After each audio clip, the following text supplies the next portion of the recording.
Muy buenas noches, provincia. Bienvenidos a compartir la edición central de Noticiero 11. En los próximos 60 minutos vamos a repasar lo más importante, lo más destacado de la jornada informativa del día de hoy en Salta, en el país y en el mundo.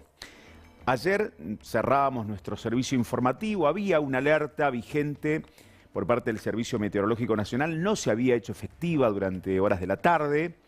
Sí estaba abierta esta alerta para diferentes lugares de la República Argentina y también para la provincia de Salta, para el sur, y después fue llegando hasta el Valle del Lerma. Cuando llegó la madrugada, en las primeras horas del día de hoy, un viento importante se abatió sobre toda la región. Pero ya vamos a hablar de la cuestión meteorológica, de la situación vivida en estas horas. Lo que lamentablemente dejó es un siniestro fatal. La avenida por la que llegamos al estadio Padre Ernesto Martiarena fue protagonista lamentablemente del siniestro de una moto, de dos personas que circulaban en este rodado.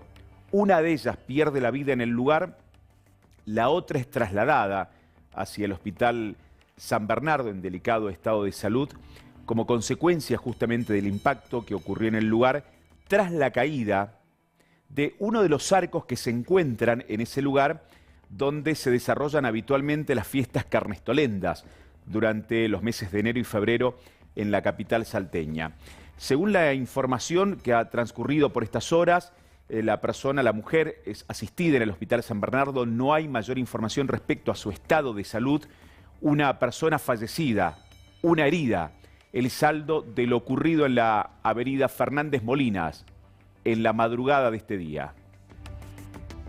A las 5:30 aproximadamente ingresa un llamado al sistema de emergencia sobre el siniestro vial producido por una motocicleta en lo que hace acá la colectora del estadio Padre Martiarena. Un motovehículo guiado por un masculino y acompañado por una femenina. Lo que se puede observar a simple vista es que por las fuertes ráfagas del viento tal vez se produjo la caída de uno de los arcos que sostienen las luces. Y esta circunstancia no habrá sido advertida, suponemos, por el motociclista que perdió el control del rodado. ¿Se sabe si la estructura de hierro cae sobre las personas que venían en la motocicleta o cae a la avenida y ellos terminan colisionando y de esa manera se produce el accidente? A simple vista fue eso, cayó primero y los motociclistas no advirtieron que estaba esta estructura sobre la cinta asfáltica, ¿no? Según la información a la que accedió la producción del 11 TV y forma parte de la investigación, cerca de las 5 de la mañana cae esta estructura. Después de un poco más de 10 minutos, el rodado circula por el lugar. Todo indica que estaba iluminado todavía porque teníamos subas y bajas de tensión propio de el viento que se abatía sobre nuestra ciudad en esos momentos, especialmente en la zona sur de la ciudad de Salta. La motocicleta colisiona justamente con este arco que estaba en la cinta asfáltica, recorre varios metros, unos de 30 a 50 metros, vuelve a perder la estabilidad y allí caen quienes estaban circulando en dicho rodado, provocando la muerte de una persona y además una persona que termina siendo asistida en el Hospital San Bernardo. Es un proceso que la justicia está investigando en estos momentos. Se brindará información seguramente en las próximas horas respecto a esta situación ya de manera oficial, pero es un tema delicado, muy sensible, las consecuencias, pero también de las acciones o de las omisiones. Ya el año pasado, en el mes de agosto, se había registrado en ese mismo lugar un accidente, un siniestro de estas características. En esa oportunidad, el vehículo afectado era un automóvil que tiene, por supuesto, otro tipo de consecuencias. Hoy enviaron hacia las redes sociales de nuestro canal las imágenes de lo que había ocurrido también en el mes de agosto del año pasado. Así quedaba el rodado en ese mismo lugar en la ciudad de Salta. Esto pasó el año pasado, el 2 de agosto, fue justo para el tiempo también de los vientos, ¿viste? Yo me dirigí en mi vehículo con mis chicos para ir para la caucho auxiliar del Martiarena y bueno, venía circulando y se me cayó uno de estos arcos arriba del auto, bueno, provocándole los daños que están ahí en la foto documentado que mandé al canal. Bueno, gracias a Dios nosotros no nos pasó nada, los chicos, fuera del susto nada más y los daños materiales. De todo esto yo me llegué a la municipalidad para plantear quién se iba a hacer cargo de los daños de mi vehículo. Bueno, pasaron por toda la secretaría que había ahí, medio ambiente, espacio público, y nunca me dieron solución de nada. Yo ya había informado, ya había mandado fotos de que esos arcos estaban muy mal anclados al piso porque tenían un anclaje de abulonado, unos bulones de 5 centímetros más o menos, para semejante estructura. Entonces, bueno, y eso fue lo que pasó esta mañana. O sea, ya estaban ellos en conocimiento de que esos arcos se estaban cayendo, que estaban muy mal anclados y que se estaban cayendo. Por supuesto que esta situación amerita acciones concretas, directas. Por la información que tenemos, ya el personal de Obras Públicas se está retirando estas estructuras. En algún momento se mencionó que las agrupaciones carnestolendas, que son las que habían instalado estas estructuras para poder desarrollar allí las fiestas del carnaval en enero y febrero, iban a retirar y después con el correr del tiempo van quedando las mismas. Veremos qué ocurre en los meses posteriores. Primero las responsabilidades respecto a lo ocurrido con el siniestro fatal. Fundamentalmente, podríamos sumar este antecedente de lo ocurrido el 2 de agosto del año pasado, pero se están retirando estas estructuras en esta avenida de acceso a la zona del Estadio Padre Ernesto Martiarena, donde habitualmente miles de personas llegan al lugar, cientos de personas llegan al lugar para diferentes actividades que se desarrollan en el lugar, especialmente aquellos que bajan por la avenida Paraguay para ingresar al Estadio Mundialista. Ayer el fenómeno climático tuvo diferentes situaciones. Estas, por supuesto, lo ocurrido en este sector fue la más grave de todas, pero además un centenar de llamados al 105, al 911, a los sistemas de emergencias, en el caso del 105 de emergencias municipal y también al sistema de emergencia 911 de cientos de personas que se vieron afectados por diferentes circunstancias en la madrugada del día de hoy, entre cortes de algunos cables, las caídas de algunos postes, algunos árboles también.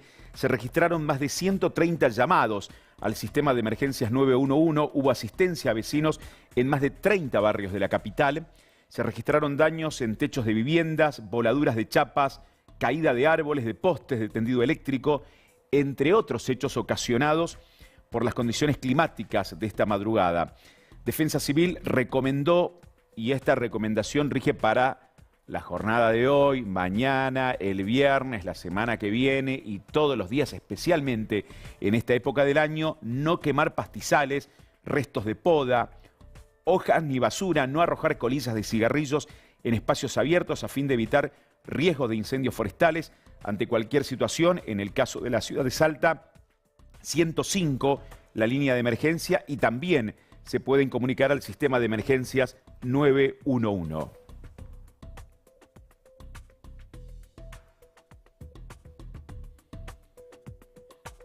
Lo que habitualmente tenemos con una barrida de la cuestión del tiempo y todo lo demás, lo ponemos en este momento del programa, porque lo que advertíamos recién de las recomendaciones del tiempo tienen que ver con este fenómeno climático, altas temperaturas, muy baja humedad, el viento que sopla en la ciudad de Salta. La pregunta es si esto que ha ocurrido en la madrugada de hoy va a continuar, qué va a pasar en los próximos días y además, ¿qué anticipa ya el pronóstico para el próximo día viernes?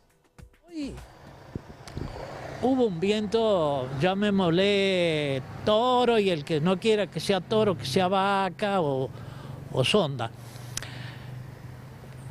¿Por qué este evento sucedido el de hoy? El Servicio Meteorológico Nacional había emitido una alerta también para el día de ayer, y ayer no se dio, pero alrededor de las 4 de la mañana comenzó a cambiar el tiempo.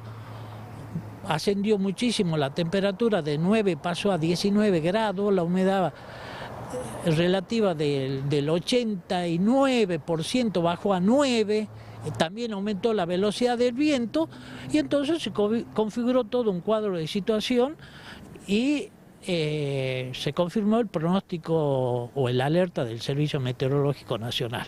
Ahora, en estos momentos, siendo ya aproximadamente las 17 horas, lo que se observa es que hay un efecto residual, porque todavía continúa el viento algo fuerte, con cielo despejado.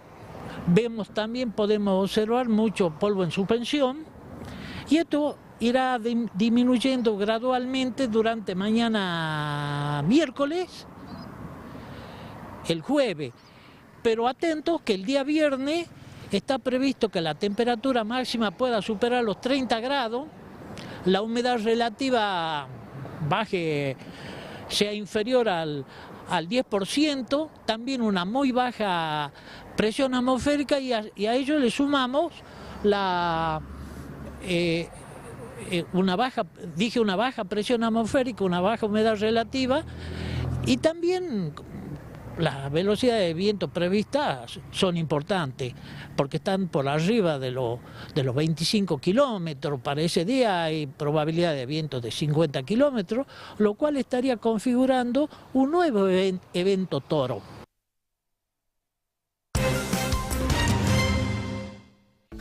Vamos a hablar de la jornada que se va a vivir el día de mañana en el Congreso Nacional, que en realidad comienza hoy con una vigilia, tal como comentábamos en el día de ayer, que van a llevar adelante familiares de personas con discapacidad, también diferentes asociaciones de jubilados y pensionados en la República Argentina.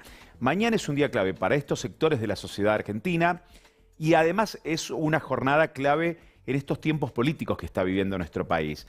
En esta mezcla de realidades, mañana la Cámara de Diputados deberá definir qué hacer con los vetos del presidente de la Nación, Javier Milei, respecto a las leyes de aumento a jubilados, moratoria previsional, emergencia de discapacidad.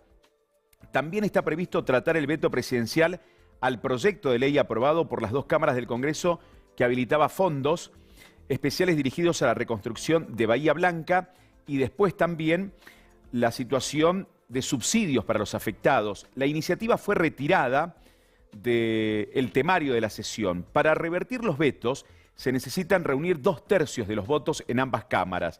El presidente no puede usar su poder de veto cuando el Congreso insiste con un proyecto previamente vetado.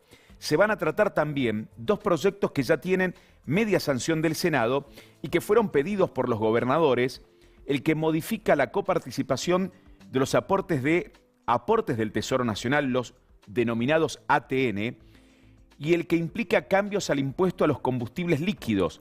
Además, se va a abordar el proyecto que obtuvo dictamen por emplazamiento de comisiones para asegurar el funcionamiento de la comisión investigadora del caso Libra. Estos temas van a tener mañana un debate en el Congreso Nacional. Claro que los ojos están puestos fundamentalmente en 2 temas muy sensibles para la sociedad. Uno de ellos, aumento jubilatorio, moratoria jubilatoria. Ya viene Roby Villagracedo para darnos más detalles. Y además, el tema de la situación de personas con discapacidad. Contábamos ayer, escuchando el testimonio de personas a las que le dieron de baja las pensiones por discapacidad porque no les llegó la documentación correspondiente, no les llegó la notificación que debían actualizar dicha documentación. Por un lado están las pensiones no contributivas y por otro lado está la situación de los prestadores de servicios, los prestadores de discapacidad, como se conoce.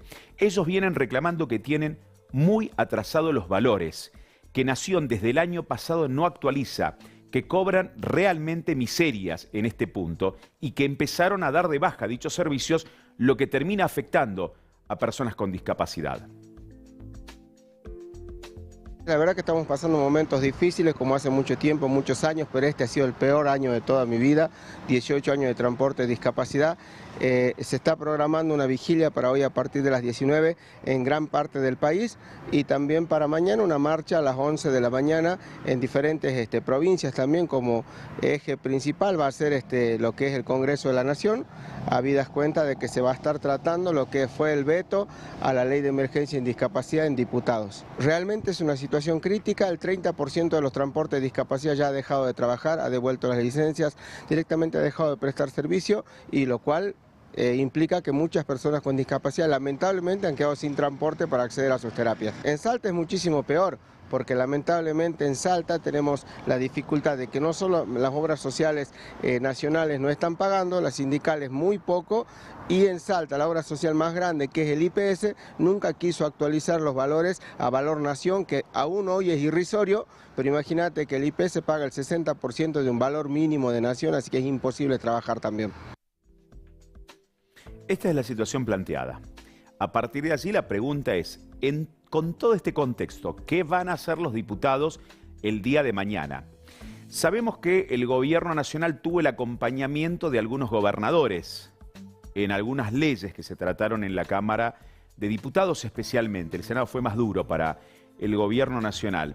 Entre ellos, los gobernadores, por ejemplo, de Tucumán, incluido de Salta también en algún momento con algunas normativas, Córdoba, una provincia que apoyó fuertemente en las elecciones al presidente Javier Milei, pero se conoció un video publicado por el gobernador de Córdoba, Martín Yarlora, haciendo referencia justamente a este veto que se va a tratar el día de mañana.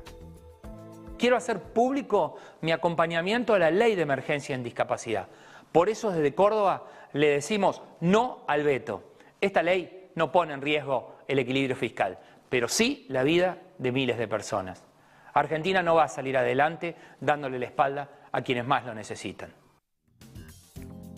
Roberto Villagra Acedo. Roby, ¿cómo andamos? Querido, ¿cómo estás? Buenas noches. Me gusta ese corte, ¿eh? Cortaste el pelo. No, en realidad el look es el mismo de siempre. Yo fíjate que no me pude cortar porque mi peluquero sufrió un accidente. Metió la pata no sé dónde y está esguinzado, así que recién mañana me voy a cortar el pelo. El próximo martes... Viste que la banda esta es rapado acá a los costados, al revés tuyo. El próximo martes viene Roby con... Vos te rapás arriba y yo con su nuevo look. Cada uno elige sus cosas. Bueno, pero salimos del tema peluquería para meternos en este tema tan delicado, sensible, delicado. Exactamente. Que tiene que ver con la realidad, Roby, de jubilaciones, pensiones y personas con discapacidad. La cuestión moratoria previsional parece la más difícil. Parece que ese veto puede funcionar y que no todos los diputados están de acuerdo con una nueva moratoria. Explícanos lo que es la moratoria previsional primero, para entender el contexto. Hace muchísimo tiempo que gobiernos anteriores instauraron esta forma de que las personas que llegan a la edad jubilatoria podían completar los años de servicio adquiriendo años, ¿no es cierto?, de autónomos, monotributistas, etcétera, ¿sí? Para completar los 30 años requeridos. Entonces ellos entraban en una moratoria y se iba pagando de a poquito con la propia jubilación. Ellos pagaban la primera cuota al momento de jubilarse y de ahí se iba pagando con la propia jubilación. ¿Sí?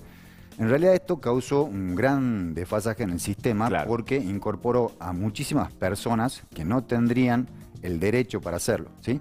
Que recién se podrían haber incorporado muchos años después, ¿sí? Entonces ahí sí, una falta de sustento, o sea, no se vuelve viable la cuestión previsional.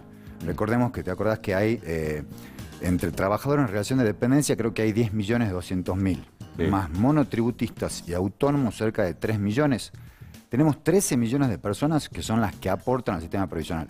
O sea, hablando de 6 millones de jubilados, tenemos 1.6 de trabajadores en actividad por cada jubilado. Claro, la duda allí, y ya es un tema que lo hemos hablado largamente, estaría buenísimo que todos los que están en negro en la Argentina puedan aportar para que el sistema pueda tener una robustez. Exactamente, ¿sí? Y asimismo se nutre de otros factores, como el hidrocarburos, cigarrillos, de distintos impuestos se va, ¿no es cierto?, a la cuestión previsional también. Y la pregunta, el otro día me hicieron una pregunta que era muy interesante, dice, ¿por qué se habla de que en la Argentina hay 7,5 millones de beneficios y hay 6 millones de jubilados? A ver, ¿y por qué es? Pues porque algunos jubilados, que son 1.400.000, tienen jubilación y pensión. Claro. Por eso se llega a 7.400.000 de beneficios, pero los beneficiarios son 6 millones. A ver, y entre estos beneficiarios, entre comillas, personas que reciben una asistencia del Estado, están las personas con discapacidad, que tienen unas 100.000 que se dieron de baja en los últimos meses. Hemos escuchado ayer algunos testimonios de personas que no les llegó nunca la notificación, que perdieron la pensión correspondiente y están haciendo trámites desesperados para cobrar los 260.000 pesos. Y además la justicia dio un fallo en el día de ayer en contra del veto del presidente. ¿Por qué no nos explicás de qué se trata esa cuestión? Sí, bueno, esto es lo último que salió, que está bastante bueno, porque, bueno, acuérdate que el veto sale a través de un decreto, ¿no es cierto? Correcto. Y es un acto administrativo, y el acto administrativo tiene que tener una serie de cosas para ser válido. Fundamentos, tiene que estar formalmente bien escrito, ¿entendés? Una serie de situaciones por las cuales tiene que no tener vicios en la voluntad, por ejemplo. O sea, el presidente no tiene que estar coaccionado por nada para sacar ese decreto. Sí. ¿Sí? Y en este caso hemos encontrado que el juez, para mí, en un fallo muy, muy atinado, protege, ¿no es cierto?, los derechos del niño y del discapacitado, porque en este caso había doble vulneración de derechos porque se trataba de dos menores con cierta clase de autismo. Claro. No es un general, pero sí ante una presentación Ante de dos una personas. presentación particular, ¿sí? Claro. Estos reclamos a nivel general no funcionan, ¿sí? En realidad hay que hacerlos individualmente. En este caso fue una acción de amparo justamente porque se desprotegía los derechos, se violaba el principio de progresividad de los derechos humanos. O sea, en vez de vos dar mayor derecho, restringís, ¿sí? Claro, claro. Entonces eso en realidad viola ya la Constitución Nacional y las convenciones de derecho de discapacidad y derecho del niño, ¿sí? Así que bueno, ahora tendrán que apelar, resolverá la Cámara Federal, ¿sí? Sí. Y veremos cómo termina la historia, pero está interesante porque es un antecedente. A mí me gustaría saber con qué fundamento van a rechazar los diputados, porque lo voy a escuchar mañana. Vamos a estar todos atentos y vamos a tener Exacto. la mayor cantidad de voces posibles mañana para entender qué dicen. Porque Justamente. no es sólido la desfinanciación del Estado. Vos no podés... Lo que decía Yarlora recién, que mirá que Yarlora y muchos diputados nacionales cordobeses apoyaron al presidente Milei, de Loredo también, que dijo no voy a acompañar la lista, el presidente del bloque de la Unión Cívica Radical, los radicales con peluca, como le dicen, pero ellos dicen esto no desfinancia, no rompe el equilibrio fiscal de la Argentina. Bueno, una que es ese punto, y la otra es que no se puede desconocer este tipo de derechos con un argumento económico. Porque estamos, un presidente, como siempre digo yo, tiene que proteger, ¿no es cierto?, a los sectores más vulnerables. Yo entiendo, está buenísimo, ¿te acuerdas lo que hablamos siempre? Sí. De que no hay inflación, de que se haya reestructurado el Estado, de que mejore la economía, genial, ¿sí? Pero en este caso no podemos desconocer que hay derechos que están vulnerados y que no pueden esperar, lamentablemente. Eso de que sí, dentro de 30 años vamos a ser todos felices, capaz que no llegamos varios, ¿entendés? Entonces, seamos felices ahora, tengamos una mejor salud ahora, tengamos una mejor cobertura ahora, ¿sí? Claro. Y como yo dije el otro día, no quieren subir las jubilaciones, bueno, bajen todo lo demás. Bajen los impuestos, bajen los alimentos, bajen los medicamentos y dejen las jubilaciones como está. Porque el tema es que no alcanza para vivir. El otro día el presidente dijo que cómo puede ser que digan que no se llega a fin de mes. No sé qué más dijo, de que si no iban a encontrar cadáveres en la calle. Si no se encontraban cadáveres en la calle era porque... Una situación muy poco feliz. Era falaz el realmente. comentario. Realmente no está bien asesorado, evidentemente, porque esa cuestión es muy sensible y uno no puede decir eso. Porque estén en el nivel social que estén, ¿sí? El bolsillo de los argentinos sufrió a partir de que hubo una depreciación del peso cuando cambió la presidencia. Bueno, y a propósito te traigo a este punto, porque hoy en el consultorio de Robbie vamos a hablar de números. Si mañana se sostiene el veto de Milei, los aumentos que vienen a continuación son todos los que rigen de acuerdo a la inflación, ¿verdad? Exactamente, estos son totalmente independientes. Recordemos que se conoció ya el índice de precios al consumidor de julio, o sea, la inflación de julio, que afecta en realidad la movilidad del mes de septiembre en los jubilados. Bien. Entonces, como siempre, hemos preparado una plaquita ilustrativa para hacerlo lo más rápido posible, porque viste que los números aburren un poco, ¿sí? Pero en este caso está bueno comentarlos que la JM, o sabemos que la jubilación mínima, aumenta nada más que casi 6.000 pesos. Estaba en 2.14, vamos a...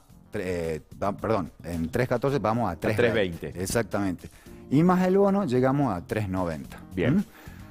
Asimismo, recordemos que la PUAN es el 80%, con el bono se llega a 3.26. Recordemos que era la PUAN. La pensión universal adulto mayor. Bien. Que también había una serie de condiciones en estas leyes que cambiaban, ¿sí?, para los beneficiarios de la PUAN. Que eso también es interesante, ya lo hablamos en su momento. Sí. Después tenemos las pensiones no contributivas, ¿sí?, que se van de 2.24, que den el 70% de la mínima, a 2.90. ¿sí? Esto es lo que van a cobrar en septiembre. Perfecto. Exactamente. Asimismo, replica ese 1.9 en lo que son la asignación universal por hijo, ¿sí?, que recordemos que esto tiene una retención del 20%, o sea que en mano van a cobrar 92.000 pesos. Claro, eso es lo que perciben ese 20%, se acumula y lo cobran a fin de año. Exactamente. Bien. Y tenemos la asignación por hijo con discapacidad, ¿no es cierto? Que con la misma retención nos encontramos con 2.99 y recordemos que hay que presentar la famosa libreta de salud con la cuestión escolar. Bien. Y ahí, antes de fin de año obviamente, y ahí ellos te pagan el acumulado. Bien. ¿Qué más tiene el consultorio de Robbie en la jornada de hoy? Además de los temas que hemos charlado y que van a ser debate en las próximas horas en la Argentina. Y también aquí afecta al sistema único de asignación familiar, ¿no es cierto? Para jubilados, pensionados, aquellos que están en actividad, ¿sí? Algunos monotributistas. Asignación por hijo, 57. Asignación por hijo con discapacidad, 187.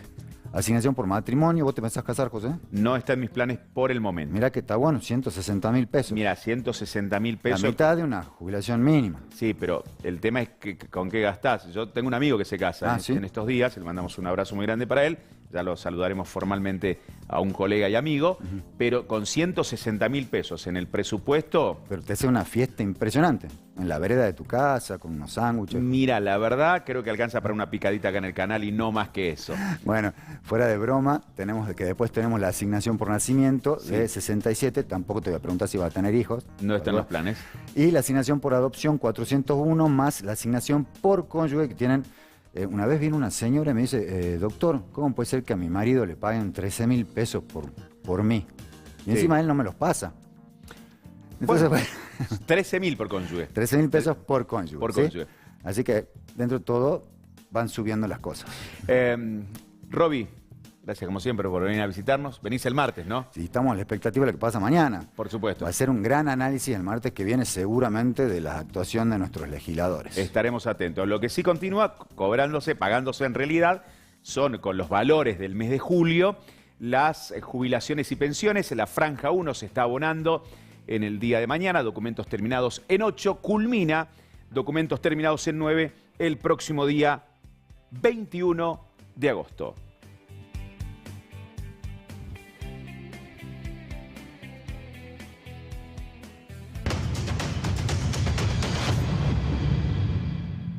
Recuerdo que estábamos a fines del mes de agosto cuando conocimos la situación de la muerte de Lionel, un chico de 11 años, 31 de agosto para ser exactos. Cuando nos enteramos de una noticia, todo parecía indicar que un pibe que había caído de una construcción que tenían en su vivienda, esto había terminado con su vida. Por supuesto, uno lamenta inmediatamente una noticia de estas características. Con el correr de las horas, de los días, fueron apareciendo primero manifestaciones de los propios vecinos, posteriormente de familiares también, diciendo esta situación se pudo haber evitado porque había situaciones de violencia que afectaban al niño. La justicia investigó y se llegó a la conclusión que se juzgará desde el día de mañana de que su madre había sido responsable de su muerte. Mañana arrancamos, estamos en la antesala, el día previo al inicio del debate. Va a durar hasta el 9 de septiembre, donde creemos que va a ser el día definitivo donde se va a dictar sentencia. Venimos de una investigación muy larga, esto inició en el año 2023, y a partir del día de mañana a las 9:30 se va a dictar la primera audiencia de debate. Nosotros estamos representando a la querella, recordemos que la querella trabaja a la par y a la vez, al mismo tiempo, lleva otro anagrama, digamos, de lo que es la Fiscalía, ¿no es cierto? Nosotros representamos los derechos y la búsqueda de la verdad sobre la situación del niño Lionel Francia. Tenemos entendido, bueno, que la mujer está imputada y está en la cárcel, ¿no? Sí, por supuesto, siempre estuvo a resguardo de la justicia. Está, por supuesto, acusada por homicidio agravado por el vínculo, junto con otros agravantes, por ejemplo, las lesiones preexistentes. ¿Cuál sería la pena? Nosotros estamos pidiendo la perpetua, no podemos corrernos desde ese lugar. Siempre vengo repitiendo un poco lo mismo, creemos constantemente de esta querella que todos los años que le robó a Lionel, que todos los años que le robó a su hijo, son los que corresponderían que ella esté ahí. En el pasaje Los Infernales, en la Villa San Antonio, se observaba, hasta hace algunos días atrás, todo el día, todos los días, gente comprando y consumiendo diferentes sustancias. Esta situación, que era visible para quienes viven en la zona o quienes transitan por la zona, fue denunciado de manera anónima a través de una página web y comenzó una investigación que culminó con los operativos, allanamientos que mostramos la semana pasada a través de nuestro servicio informativo, y se conoció en la jornada de hoy que son 10 las personas imputadas en esta investigación que llevó adelante la UFINAR, la Unidad Fiscal contra la Narcocriminalidad, que abrió decreto de imputación para 2 mujeres y 8 hombres que de forma organizada incurrieron en presunta comisión del delito de comercialización de estupefacientes. Las actuaciones se iniciaron a partir de lo que contábamos, una denuncia anónima a través del sitio web del Ministerio Público Fiscal, en la que se indicaba que en la zona de Pasaje Los Infernales, Villa San Antonio, se vendía droga a toda hora. Las tareas investigativas, bajo las directivas de la Fiscalía UFINAR, incluyeron la exploración en redes sociales, distintos medios de comunicación, verificación de publicaciones, noticias que daban cuenta de los hechos denunciados. Se menciona que una de las redes sociales mostró un perfil de una agrupación que integrarían los investigados. Las tareas de vigilancia efectuadas en la zona constataron y documentaron la permanente presencia de consumidores y maniobras de intercambio de dinero por sustancias. Durante el tiempo de investigación se registraron nuevas denuncias vinculadas a la venta de drogas que señalaban a los sospechosos de siempre, como diría aquella película. Finalmente, el pasado 13 de agosto se concretaron procedimientos simultáneos en Villa San Antonio, en Morosini, otro en Barrio La Paz, 10 personas imputadas. Fue el saldo de los operativos, un proceso que forma parte de la venta del narcomenudeo que tenemos en los barrios de Salta.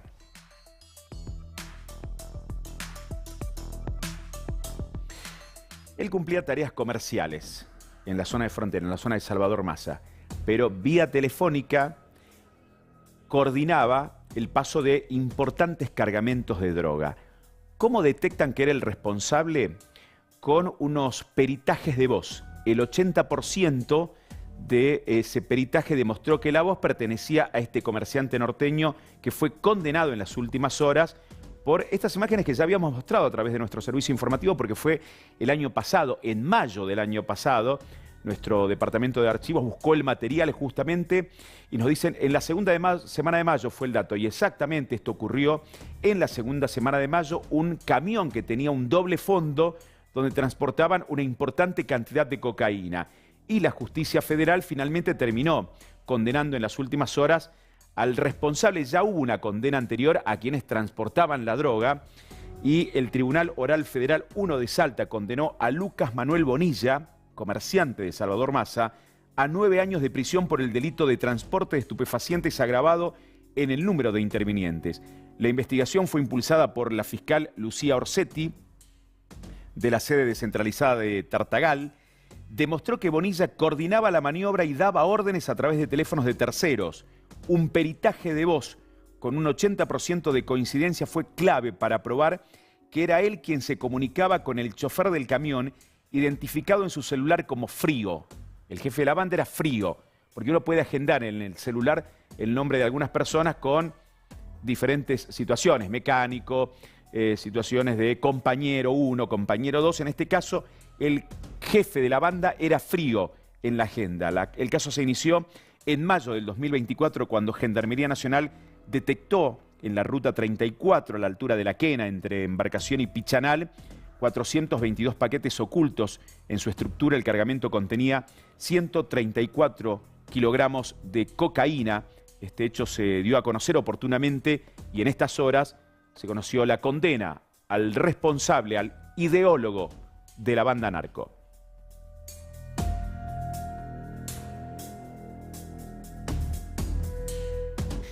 Cuando nos preguntamos si este tipo de imágenes, de noticias, son noticias justamente, ponemos las imágenes fundamentalmente no porque busquemos el morbo, el amarillismo de una pelea entre dos personas o situaciones que se han vivido, sino porque estamos mostrando ya desde hace varios días los niveles de violencia que se dan en las calles, en lugares públicos, en la sociedad.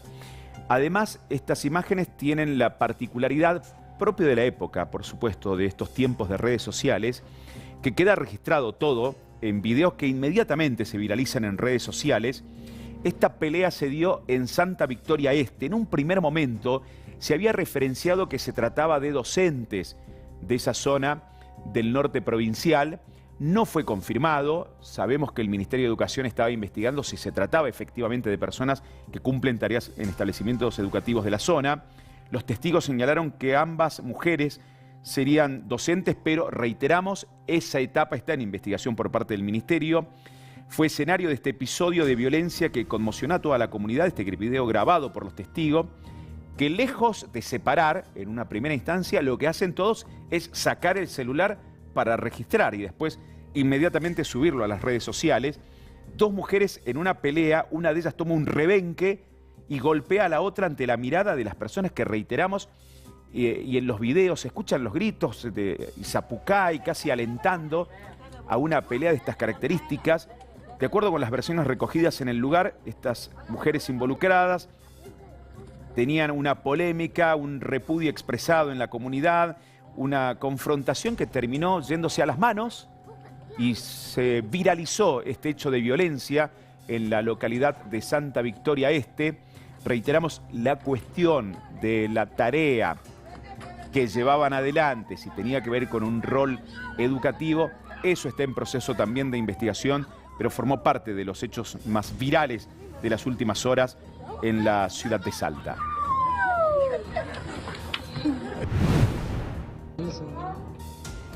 Durante el fin de semana se registró un violento episodio en un paseo de compras protagonizado por 3 mujeres. Ellas manifestaban cerca de las 9:30 de la noche que en un local comercial habían sido estafadas cuando fueron a pagar con la tarjeta. Llegó el personal de seguridad y el personal policial hasta el momento, se negaron a exhibir los comprobantes de la operación, el movimiento bancario, comenzaron a adoptar una actitud hostil y comenzaron a lanzar amenazas contra las empleadas del local y los efectivos policiales. Una de las mujeres termina agrediendo con manotazos, con patadas al personal policial, que termina reduciendo a esta mujer, la trasladan hasta la dependencia policial. En el lugar le piden, si fueron estafadas, realicen las denuncias correspondientes, cosa que no hacen las mujeres. Todavía no se determinó, muchas personas enviaron, y agradecemos a quienes envían su material a nuestro canal y nos preguntan qué saben de esta información, qué saben de estos videos que se han viralizado en redes sociales. Por eso contamos cuál fue el hecho que se dio en un lugar público como un centro de compras. No se realizó denuncia por parte de las mujeres que aducían haber sido estafadas en un local comercial y terminaron golpeando a efectivos policiales. Nos vamos a Rosario de la Frontera, porque una persona decidió tener una mascota particular, un puma, y lo tenía en cautiverio. Ante las denuncias correspondientes, llegó el personal policial para actuar en consecuencia. No es la primera vez que se viralizan imágenes de estas características, no es la primera vez que observamos que alguien decide tener como mascota un animal que obviamente no está en condiciones de ser tenido como mascota. Bueno, en realidad hay un concepto general respecto a las mascotas. Para algunos son hijos de 4 patas, para otros son animales que debieran estar libres. Obviamente se habla de desde felinos, pájaros, bueno, un sinfín de polémicas respecto al tema de las mascotas. Rescataron a este puma, la Policía Rural y Ambiental de Rosario de la Frontera rescató a un puma que se encontraba en cautiverio en una vivienda en la localidad de El Potrero, entonces en la zona de Rosario de la Frontera. La intervención se originó tras una alerta ciudadana sobre una persona que transportaba animales silvestres. No era el único caso. En ese contexto se desplegaron tareas de campo que derivaron en la identificación del responsable y el lugar donde se encontraba el animal. El puma fue incautado, trasladado a la estación de fauna autóctona de Salta para su atención y tratamiento. Intervino la Fiscalía Penal de Rosario de la Frontera en este caso.